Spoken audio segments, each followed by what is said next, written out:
Here we are live in the Corcoran's pub, and there's no introduction to this guy. He's a legend, the #1 guy on social media in my book is Adam P. Adam, how was your journey to Paris today?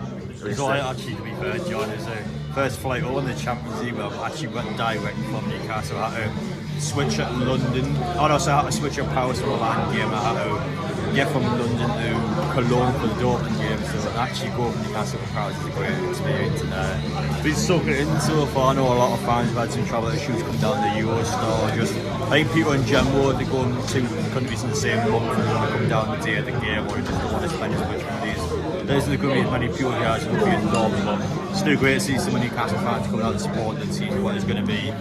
For me anyway, I think a make or break game of the Champions League. It's going to go either way, this one. Yeah, I think in my book, I think it's the biggest game of this Newcastle season as well, because we know if we get beat tomorrow, Milan beat Dortmund, there's no else you can do. We'll be out of the competition altogether, and we just want to keep it going. Well, yeah, I'm at that stage now, John, to be honest, where I don't actually mind where Newcastle finishes. I think it's funny, you can take positive out of wherever Newcastle finish top two, you can go on the Champions League knockout stages, and then you can play even bigger teams at Newcastle, which is a real experience for us. Europa League, realistically, you're going to get fair on it. You probably earn more money as well because you get further into the competition that you win or you pay your TV rights. And then if you finish last year, the injured players that come back into the squad, you're not playing as many games, you can focus on stuff like the Carabao Cup, like the Premier League, and maintain a European position this season. So I think it's positive to take wherever you finish in the Champions League. For me, I'll probably like to finish third. I think going into the Europa League, I think it would be good for Newcastle. I think it would lower the intensity a little bit, so injuries aren't going to be as frequent, and honestly Newcastle I think could go far with it. But I wouldn't mind if it was fourth, I wouldn't mind if it was first to say. I don't mind anymore, John. I'm happy wherever Newcastle goes. As long as the team gives 100% more and against Milan, the group are definitely Newcastle competing well, but ultimately teams like Dortmund, I don't think have a better team than Newcastle on paper, but they're smart, they understand the game more, and listen, their experience and the pick us up quite well, to be fair to them. So it's up to Newcastle to see how the last two games go, but I don't mind where we finish, as long as we give 100%. Yeah, I mean, the thing is, though, is that experience, fantastic experience for Newcastle after 20 years in the Champions League. I didn't expect that. I'm sure you didn't expect this as well. And you know what it is, right? I mean, you look at players like Jamal Lascelles, Sean Longstaff, Cher, Callum Wilson. I mean, if those names in the Champions League, you'd be laughed at. But you know what? Eddie Howe's done amazing. Well, it's funny how things go, John, because actually, well, if you look, I mean, for example, I went to the Eiffel Tower there, I know you did as well. A lot of people kind of joked on saying it was the Blackpool Tower now. In a different alternate universe, Newcastle wouldn't have to take over, would have went down to the Championship. And your players like Jamal Lascelles, Sean Longstaff, maybe even Callum Wilson, those sort of players we're playing for us now, going away to teams like Blackpool, so they actually be here in the Champions League this soon after the takeover. It's still a bit surreal.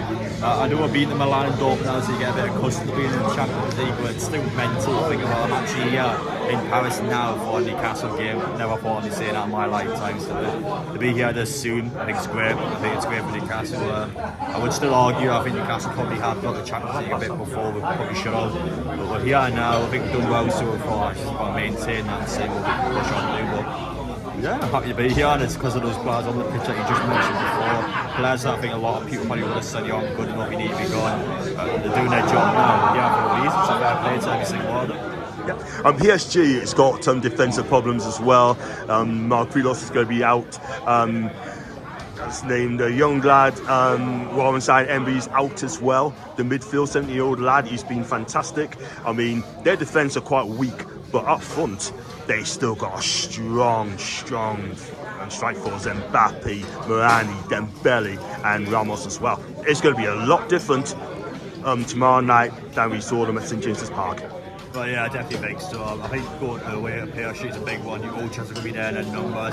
Newcastle in the Champions League have struggled in the away grounds. Even Milan, we've got a good point down there. We could have won at the end, but Milan probably should have took the chance in the game. 1-0 down, you're probably looking at a loss. Dortmund, I thought they deserved to win.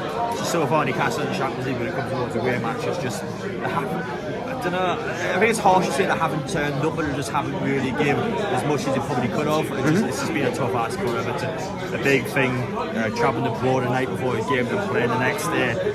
We have to be better against PSG, though. As I said, to make a great game, we haven't been great in Euro matches so far. Tomorrow has to change, otherwise I think we're going out of the Champions League. So no more messing around for Newcastle. This has to be the one. Like I said, Kenny and Mbappe probably licking their lips going, well, actually, the beat us 4-1 to change what happened this time. So it's up to us to change that. It's up to us to get out there, and up to us to actually get the best out of PSG, for us to play our best as well. So see how things go. I'm not confident, to be honest, but I wasn't confident against Chelsea and we smashed them, so I guess my opinion doesn't even matter at this point. So see how things go. For me, as long as I give 100%, I'm not too forced how things go.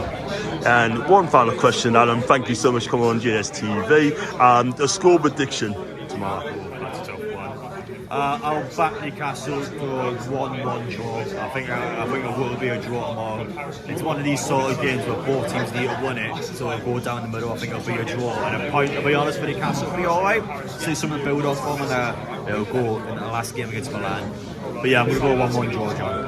I'm going to go 2-2 in this game. I see goals in this game. I'm going to say 2-2. And you know what? We're going to have to defend properly if we are going to get something out of this game. And if we do that, then we could get something out of the game, in my opinion. But it's going to be very, very tough. But we've got to give it a go, Adam.